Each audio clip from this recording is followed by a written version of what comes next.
వైష్ణవి, నాకు కనుక దేవుడు వరం ఇస్తాను అంటే నిన్ను ఒక్కసారి కిందకి పంపమని అడుగుతాను. ఎందుకో తెలుసా? నీకు నాకు ఎలాంటి బంధం లేదు. అయినా కానీ ఎందుకో నా మనసు దగ్గరయ్యావు. నీవు చనిపోతావని నీకు తెలియదు. నువ్వు ఎన్నో కలలు కని ఉంటావు. ఎన్నో కోరికలతో ఉండి ఉంటావు.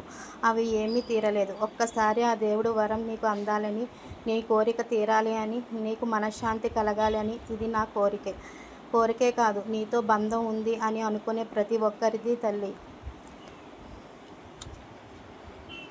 సో తను అయితే అనుకోకుండా, తనకు తెలియకుండానే తను వెళ్ళిపోయిందండి.